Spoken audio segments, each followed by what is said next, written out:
What's up, y'all? It's Whiskey Joe back with another CRAS recap. Cycle 6 actually felt a bit lighter now that I had all of my 5th cycle project sessions wrapped up. It was very Pro Tools heavy, and we also got introduced to a new studio and topic, which was surround sound in Studio D. Let's get into it. Monday was a blast from the past where we went over tape machine alignment for the first half of class, discussing the different standards and talking about the process of how to align the tape machine. Then the second half of class, we revisited the topic of signal flow, and instead of talking about it or drawing it, we physically made it. We had a box in front of us that had XLRs, quarter-inch cables, and RCA connectors with the wires hanging out, and we had to create a working cable by connecting the wires together with alligator clips and then plugging them into the various pieces of gear to get the test tone out of the cable tester through a mixer and into Pro Tools to test signal. Tuesday was our introduction to Studio D, CRAS's surround sound room, complete with a beastly S6 control surface. We went over signal flow specific to that studio and got the packet that outlines the steps for our future proficiency exam. We also started walking through each step, learning the layout and workflow on the S6. Wednesday was all about Audio Suite and Pro Tools, learning how to apply plugins directly to clips without using real-time processing, saving that precious CPU power. We also covered inserts, sends, and busing tracks to an aux, plus we learned some creative tricks like how to do a reverse reverb effect. Thursday we learned about different types of inserts and plugins in Pro Tools and how to manage latency issues that come from using various plugins. We also learned how to commit and freeze plugins, which are helpful tools again to save on CPU usage in a session. Finally, we touched on delay compensation and how that works. Friday, we learned about file transfers between DAWs, specifically how to move sessions from Logic into Pro Tools. We also set up headphone mixes using sends and learned parallel compression techniques along with different ways to create submixes using routing folders and buses. Moving into week 2, Monday was a 2-part day. First, we played a kind of I Spy game with Logic sessions, trying to match a project file to a master file by spotting subtle differences in track levels, panning, sample rates, and more.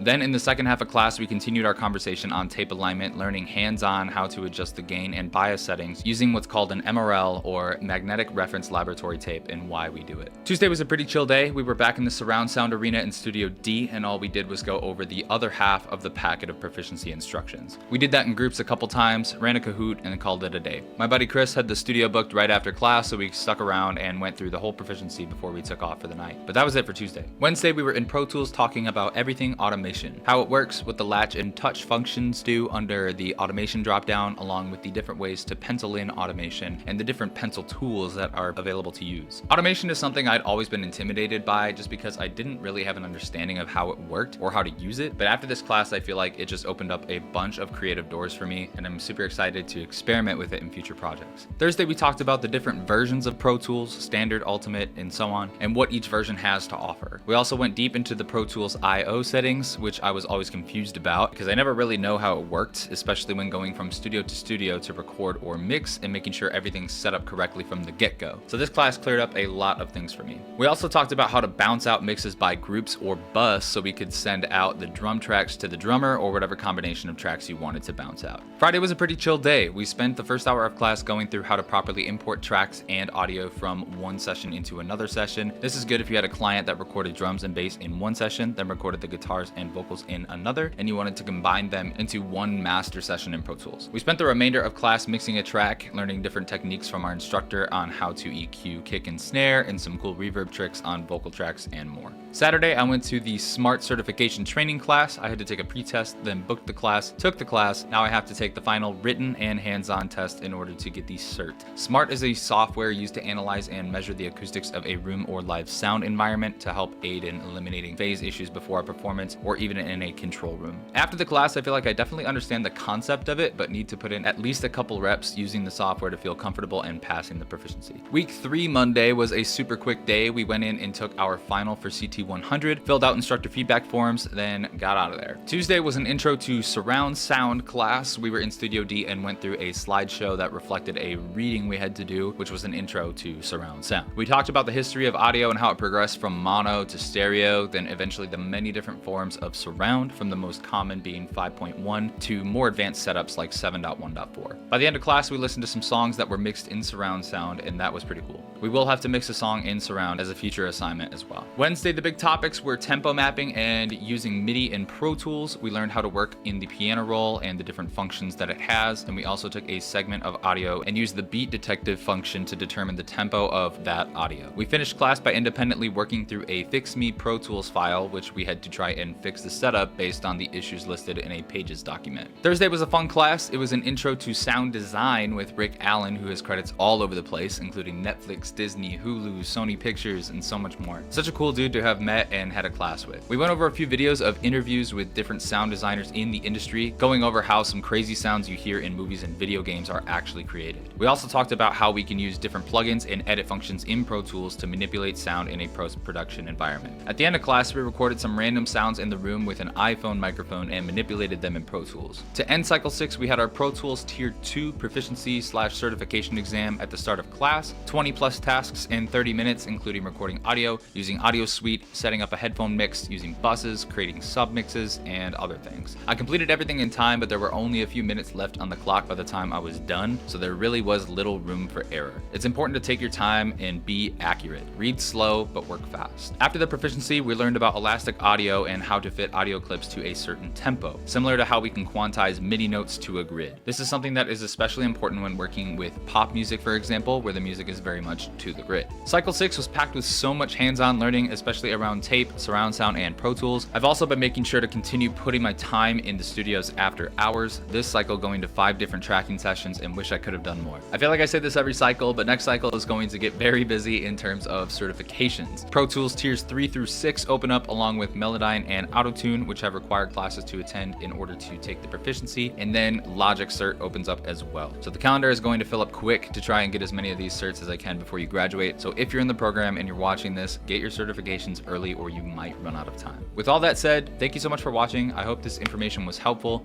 Don't forget to like, subscribe, all that fun stuff, and I'll see you at the end of Cycle 7.